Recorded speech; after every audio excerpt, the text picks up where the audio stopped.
All right, I am still reading book 4. It's a pretty chunky book, and it's quite the journey. Spoiler alerts from here on out. Let's catch you up to what I know into the book. Keith's mom-dad situation is bubbling in the cauldron, okay? Not only did his mom might come to her demise with the ogres, he is having some strong feelings about it, but being what a typical teenage boy, he is not letting anyone know, and he's kind of simmering it in his little moody pot. And that's going to bubble over. I am guaranteed it's going to bubble over. So with that, that's that little situation so far.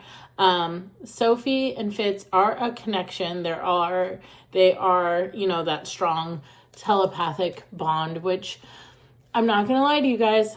I'm not super thrilled about it.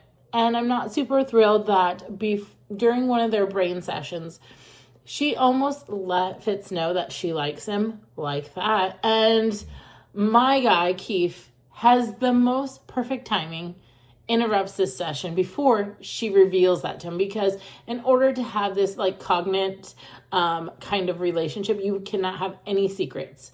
And we also learned that Fitz's dad had a relationship too, a cognate relationship that was broken due to Prentice. You see this little web that's being weaved. Prentice is still, the thought of rescuing him is still there. Also, we did capture someone from the Never Seen, but he right now is blank. His conscience is just blank and nobody can break through. And I think they think he's in a deep sleep type of situation. Well, Keith has this idea of faking him out with a fake voice, because he is a master of voices, as is his mother, as that's who I believe he learned it from. So he wants to trick the Never Seen member into thinking that I'm my mom and it's time to go. It's time to wake up. And that way they can brain surge and try to get information.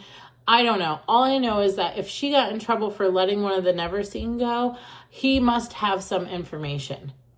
So that's where I'm at with that. On a whole nother topic, the gnomes, let me tell you, they have a colony, they have a village, they have a society, and they really are trying to be, I feel like, one of their own. They do not like the ogres at all. They don't like the ogres. They also are not super fans of the elves, but they can tolerate the elves when they need to. We do know that the trolls are giving information to Sophie and the gang about just the Never Seen, if they're spotted, just their connections, because they can camouflage really well in their surroundings. I think that's part of their survival tactic. And they're trying to help them. But I truly think they want to try to be on their own and just kind of not be bothered, which I get it. I understand it. So I'm really liking it. I'm not super far from my last check-in. We've just had a busy day and started last night, but I'm hoping to dig into it. I just don't know where this story is going to go. I am super intrigued. I do know that Prentice is still on the table. We still want to rescue him.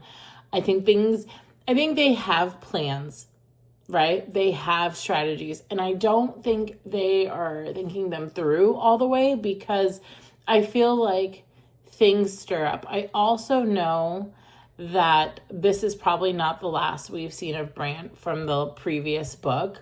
I do know that he's in the Never Seen. I also think, this is just my thoughts, I also think that with the Council of the Black Swan and how they're camouflaged, as is the Never Seen, they have cloaks, they're camouflaged too.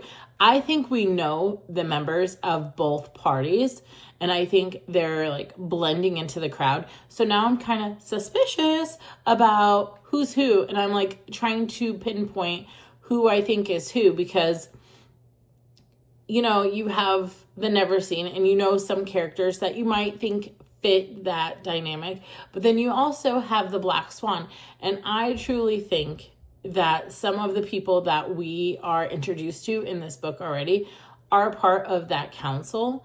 I just don't know who, but I also know that Dr. Forkel made a comment and he said, I need to go and check in.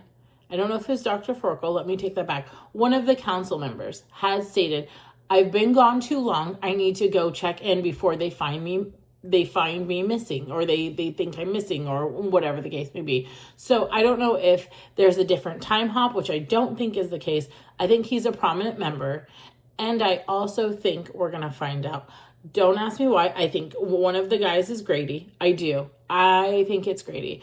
Because not only did he have scrolls in his house with the black swan emblem on it, he works really in close proximity with Alden, but I think we would know. But Alden goes away for business too. So I don't know. And I know Della, the stowaway, wants to commit her alliance to the black swan and help out. And they're very kind of hesitant about it.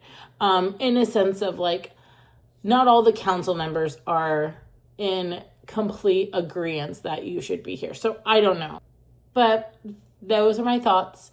This is going to be my wrap up for today. Hopefully I'm a little further tomorrow and this weekend, and I can wrap up this little readathon that we've got going on. And until next time, I'll talk to you soon.